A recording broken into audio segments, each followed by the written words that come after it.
सलाखों में चंबल का डकैत 1994 में रखा अपराध की दुनिया में कदम। जीजा की हत्या का बदला लेने के बाद जगन बना डकैत। पत्नी और भाइयों के साथ बनाया था डकैत का गैंग। जगन के डर से गांवों में लोग शादियां तक नहीं करते थे। जगन 3 बार जेल गया, हर बार जमानत पर बाहर आया। पूर्व मुख्यमंत्री वसुंधरा राजे के महल को उड़ाने की दे चुका है धमकी। 3 तरफ बीहड़ों से घिरे धौलपुर में हमेशा से डकैतों का राज रहा है। धौलपुर में इन्हीं बीहड़ों से घिरा हुआ एक इलाका है जिसे डांग कहते हैं, जो ठिकाना है चंबल के डकैतों का। और इसी इलाके में दहशत का पर्याय बना डकैत जगन गुर्जर।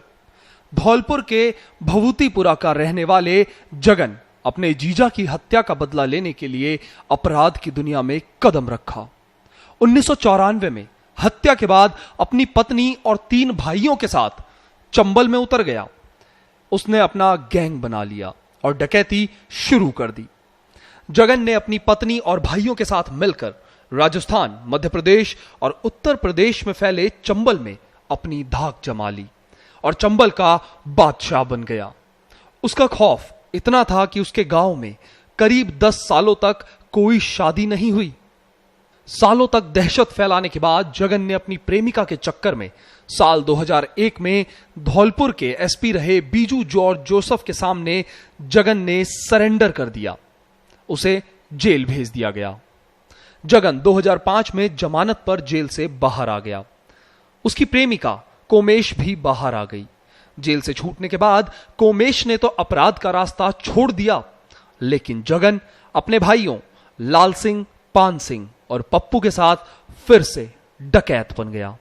2008 में गुर्जर आंदोलन के दौरान जगन ने तत्कालीन मुख्यमंत्री वसुंधरा राजे के धौलपुर वाले महल को बम से उड़ाने की धमकी दे दी।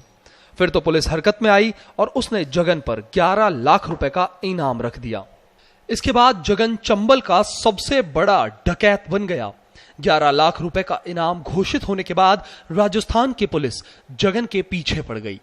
मध्य प्रदेश और उत्तर प्रदेश की पुलिस भी जगन की तलाश में लग गई। कोई चारा न देखकर जगन ने 30 जनवरी 2009 को कैमरी गांव के जगन्नाथ मेले में कांग्रेस नेता और केंद्र में मंत्री रहे सचिन पायलट के सामने आत्मसमर्पण कर दिया। उसके साथ उसके पूरे गैंग ने भी हथियार डाल दिए। करीब 8 साल तक जेल में रहने के बाद 6 मार्च 2017 को जगन गुर्जर को राजस्थान हाई कोर्ट से जमानत मिल गई। जेल से बाहर आने के बाद जगन लोगों से चौथ वसूली करने लगा था।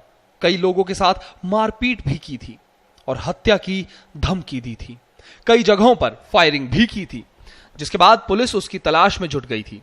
अब जगन को लगा कि पुलिस से बचना मुश्किल है, तो 19 अगस्त 2018 की शाम को जगन ने फिर से सरेंडर कर दिया। इस बार वो भरतपुर के बयाना कोतवाली में पहुंचा और आईजी मालिनी अग्रवाल के सामने हथियार डाल दिए।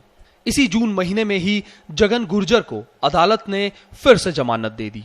बाहर आने के बाद उसने अपनी दहशत कायम करने के लिए करौली के बाजार में दिन दहाड़े फायरिंग कर दी। इसके बाद वो 13 जून को धौलपुर के बाड़ी कस्बे में पहुंचा और एक दुकानदार से मारपीट की। इसके बाद जगन धौलपुर के डांग के सायपुर करण सिंह का पूरा में पहुंचा। रात में उसने गांव के एक परिवार को मुखबिरी के शक में बंधक बना लिया। जगन और उसके साथियों ने महिलाओं, बच्चों से मारपीट की और फिर हथियार की नोक पर महिलाओं को बिना कपड़ों के गांव में घुमाया। एक चौथी बार जगन ने सरेंडर किया है। ऐसे में इस बार ग्रामीणों को उम्मीद है कि जगन फिर से मुख्यधारा में लौटेगा। ब्यूरो रिपोर्ट, पत्रिका टीवी।